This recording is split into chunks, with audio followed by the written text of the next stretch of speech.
चूर्ण होता है और एक फाके होता है।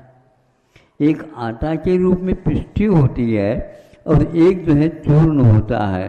तो ये दोनों एक प्रकार से भिन्न भिन्न संस्कारों को लेकर के औषधि के निर्माण के क्षेत्र में काम में आते हैं।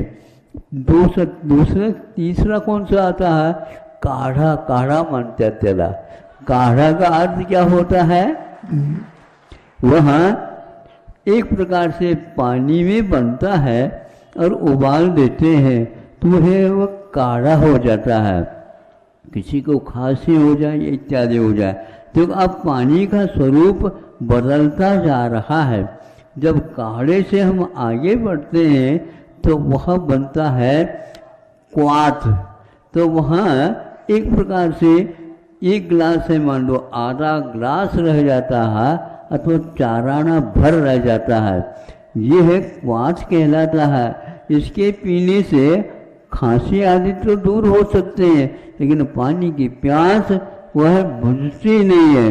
इसलिए जल में भी इस प्रकार के तत्व रहते हैं जो हमारे लिए पौष्टिक होते हैं और आरोग्यप्रद भी रहते हैं। तो औषधि के लिए क्वाथ तो बताया लेकिन पीने के लिए वह औषधि के रूप में लो, उसको किसी प्रकार से जल के रूप में मत लो। इसीलिए बच्चों को भी कह देना चाहिए, आज का जो जल आता है जो शीशी में बोतल में भर भर करके आता है उसमें अनेक प्रकार के तत्व है, कोई तत्व वगैरह रहते नहीं, लेकिन वह तत्व एक प्रकार से हमारे शरीर के लिए लाभप्रद है अथवा हानि दे करते हैं। ये यदि ज्ञान नहीं है तो बस पानी तो अच्छा जो प्रवाहित होता है उसको पीते हैं, लेकिन बोतल का अब बोतल उसके बिना आज चैन नहीं। लेकिन हमारा कहना है ये धीरे धीरे रोग के लिए कारण होते जा रहे हैं। ये हमारा अविवेक है अथवा विदेशी शिक्षा का फल है।